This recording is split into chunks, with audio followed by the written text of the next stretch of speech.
That's how far they've gone to bend the entire process of scientific research at every level, from the gathering of the data, to the storage of the data, to the processing of the data, to making the data available to other people, to writing up the data, to doing the papers explaining what it means, calculating the temperatures, putting the papers in the peer-reviewed journals, trying to interfere with the peer-reviewed journals, interfering with the process of the UN's climate panel itself.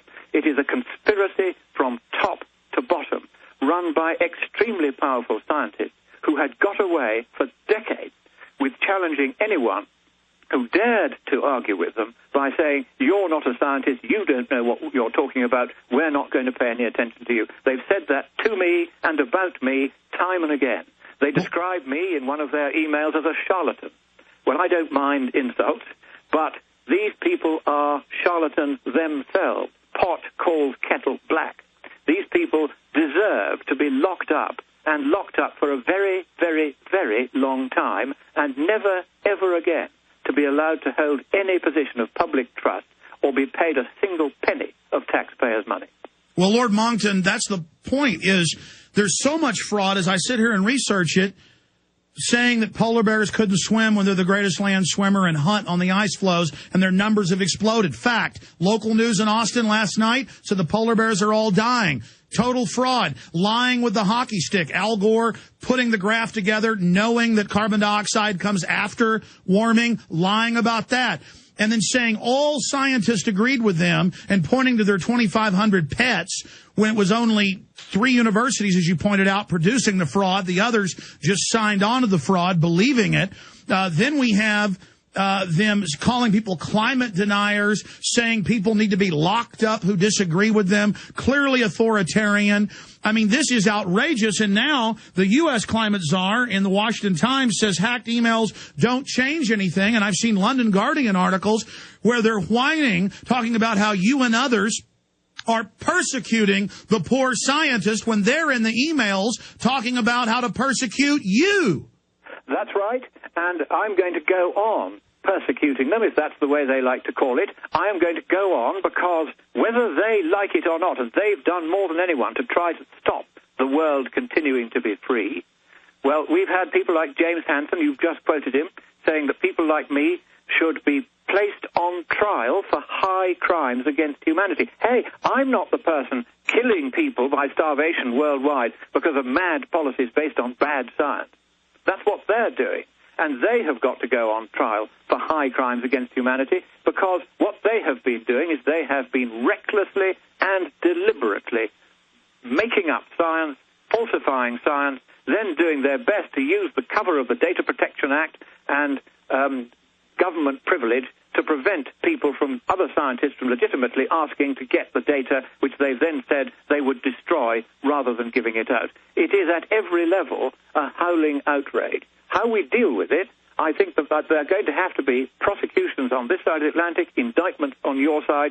People are going to have to go to jail and be put on trial, not only for fraud, but I think we're going to need to send some of them to the International Criminal Court for crimes against humanity, because so many people are dying in the poorest countries as a direct result of the lunatic policies being pursued by half-witted governments peopled with scientifically illiterate and innumerate thickos who don't know any science, and therefore they have a kind of white coat syndrome. A scientist comes along and tells them something, and they simply believe it, particularly if it happens to suit their political predilection, which means on the whole it's much easier to persuade the left of the nonsense these people have been peddling than it is the right, who tend to be more skeptical of this kind of thing.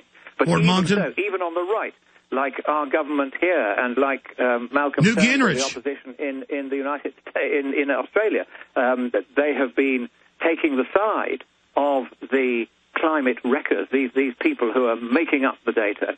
And instead of saying, right, now we can see, the scales have been lifted from our eyes, we can see we have been deceived, and therefore we are going to cancel the Copenhagen conference. We're not going to go. We're not going to have a Copenhagen treaty. They're all going to go anyway. It was literally 2 days after these emails exploded all over the web. Of course, they didn't really get into the mainstream media, which have been telling the other story and can't bear to admit they got it wrong.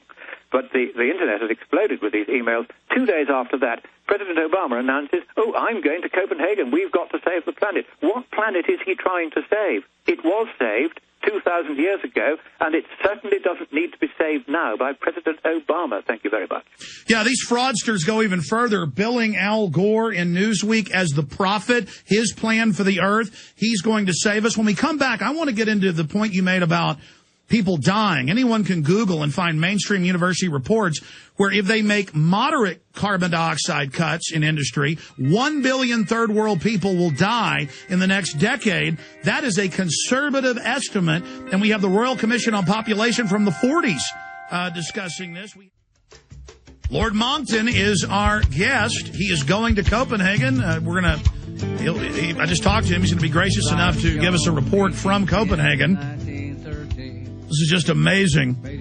This is a short segment, long segment coming up to get into plenty of information, but I don't want to just skip over the fact that global warming, man-made global warming is meant to destroy industrial society, as Maurice Strong has said. Sir, can you go over just briefly some of the evidence of what this will do? From their own words, they want to shut down the industrial society and have a global government, in their own words, as Van Rompuy had just said last week, the new EU chief, to bring in global governance where this group of bureaucrats become the new kings and queens over a giant tyranny. That's exactly what the aim has been. Sir Maurice Strong, who was a Canadian bureaucrat at the UN 25 years ago, it was he who decided that setting up the Intergovernmental Panel on Climate Change as a political body rather than a scientific one would be the Trojan horse by which the UN could achieve its long-held ambition of turning itself into a dictatorial world government.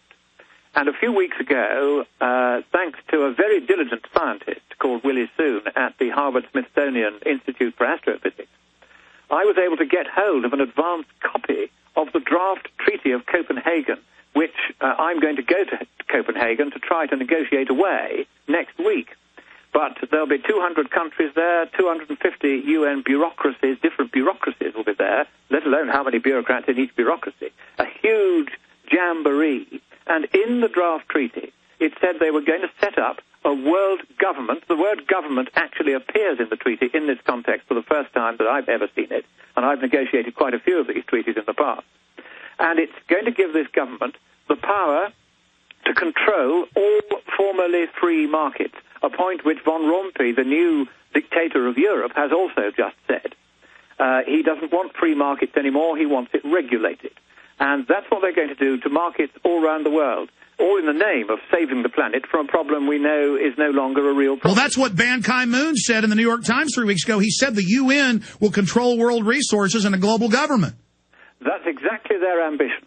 They want nothing less than total world domination, to use the old phrase, and rather than doing it by going to war, as they would have had to in the old days, like Alexander of Macedon or Adolf Hitler or Napoleon, all these people with more ambitions than taste, they want to do it by a bureaucratic, stealthy coup d'etat. What they did was they hid this draft treaty as an annex to a 2-page note by the Secretariat of the Conference of the States Parties to the UN Framework Convention on Climate Change, buried on a UN website.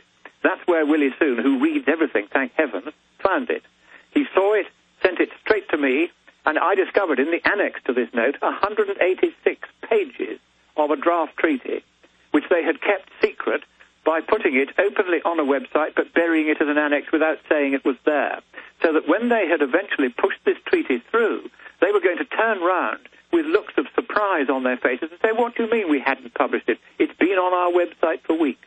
That's the sort of game these shabby people play to try to trick us into giving up our freedom, our democracy, and our prosperity. And, of course, the U.S. Constitution would be made subject to this new treaty. If this treaty is signed by Obama, even if the Senate doesn't ratify it, and I don't think the Senate now will, because I've been into the Senate and talked to several senators, and I said, you sign this, it's over the dead body of the American Constitution. Don't do it. And I don't think they will.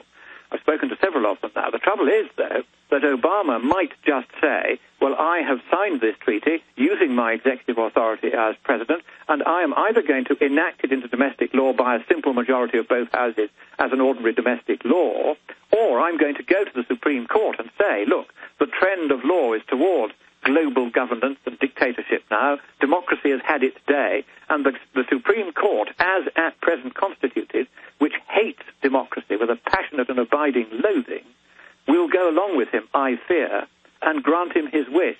So the important thing is that when he goes to Copenhagen, we have to do everything in our power to try to stop him signing the American Constitution and your freedom and your democracy away. Because if your freedom goes down the pan, then so does the freedom of the rest of the world. Well said. And many members of the Supreme Court have said they want global government, and USA Today that we should follow the orders of the UN. So we are in grave danger. We now see the European treaty being implemented by stealth, not letting the British people have a vote.